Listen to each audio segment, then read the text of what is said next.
রাজনৈতিক নেতৃবৃন্দ, কিন্তু তাদের তুলনায় আজকে আমি নিতান্তই নগণ্য একজন। কিন্তু আমাকে আজকে ডাকা হয়েছে ঢাকা বিশ্ববিদ্যালয়ের শিক্ষার্থী হিসেবে, যেহেতু আমি বিশ্ববিদ্যালয়ের শিক্ষার্থী এবং এই ছাত্র রাজনীতির একটা প্রভাব আমার উপরেও পড়ে, সেই শিক্ষার্থীর জায়গা থেকে এই যে ছাত্র রাজনীতির একটা নয়া স্বরূপ আমি দেখতে চাই, সেই স্বরূপটা আমি আসলে কিভাবে দেখতে চাই সেটি উপস্থাপন করার জন্য আজকে আমাকে আমন্ত্রণ জানানো হয়েছে। আজকের আলোচনার যে বিষয়টি রয়েছে সেটি হচ্ছে গণ অভ্যুত্থান পরবর্তী ছাত্র রাজনীতির প্রশ্ন, নয়া স্বরূপ অনুসন্ধানের অভিপ্রায়।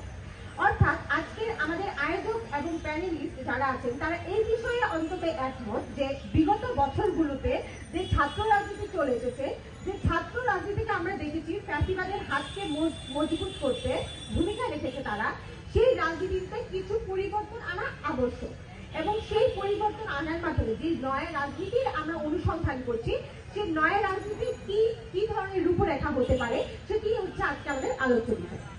শুরুতে একটু শর্টে যদি আমি ব্রিফ করি যে আমাদের পূর্ববর্তী ছাত্র রাজনীতির কি সমস্যাগুলোর কারণে আজকে আমরা এই ধরনের পরিবর্তন যাচ্ছি বা নয়া যে রাজনীতিক অনুসন্ধান সেটি করছি।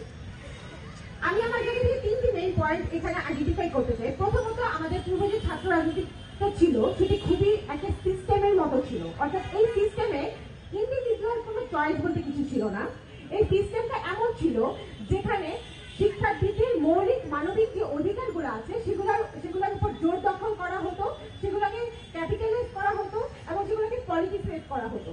এবং এই যে মৌলিক মানবিক অধিকারগুলো সেগুলোর উপর দখলের মাধ্যমে তারা এই শিক্ষার্থীদেরকে নিজেদের কবজায় রাখতো এবং এই শিক্ষার্থীদেরকে তাদের ক্ষমতার অপব্যবহারের জন্য ব্যবহার করতো। অর্থাৎ এমন একটি সিস্টেম ছিল যেটা অসংখ্য শিক্ষার্থীর ছাত্র জীবনকে নষ্ট করেছে, তার ক্যারিয়ারকে নষ্ট করেছে, তার পারিবারিক জীবনকে নষ্ট করেছে, তার একটা সুন্দর ভবিষ্যৎ হতে পারত, এই সিস্টেমটি সেটিকে হাতে ধরে নষ্ট করেছে। দ্বিতীয়ত, এই ছাত্র রাজনীতি একটি ক্ষমতার সাপোর্টের টুল হিসেবে ব্যবহৃত হয়েছে।